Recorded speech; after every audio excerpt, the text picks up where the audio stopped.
No, ma'am. Sigurado na tayo, ganyan talaga ang trato.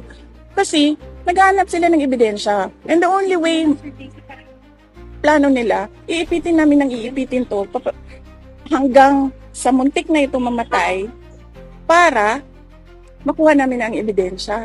Katangahan yan. Kung may ebidensya ka sa simula pa lang, 'di ba? Last year pa kayo nag-a-announce, Franz Castro, paulit-ulit, impeachment. Tapos ngayon, Joel Chua magsasabi, there's probable cause, but we're short of time because it's already the election. So, ibig sabihin, accountability of public funds is less important kasi uunahin natin ang election ninyo.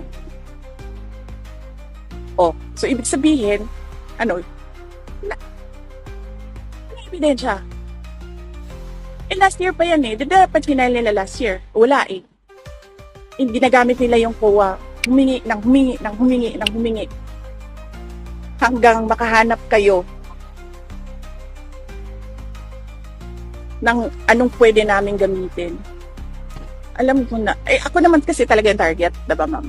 Ako talaga yung target. Except that, dahil nga wala silang ebidensya, ang ginagawa nila, iniipit yung mga tao, thinking na meron dyan isang magsasalita. Ang problema, kasi wala talaga silang ginawa.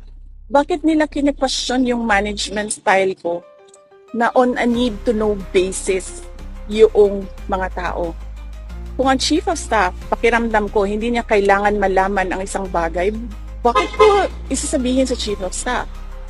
Kung ang ASEC, hindi niya kailangan malaman ang isang bagay, bakit ko naman sasabihin doon? Bakit nila kina-question yung management style ko? Ang sasabihin nila, nagsisinungaling yung tao. Hindi naman nila ako kilala. Hindi nga nila alam, hindi ako nag-i-aircon Kaya walang problema. May aircon man o wala.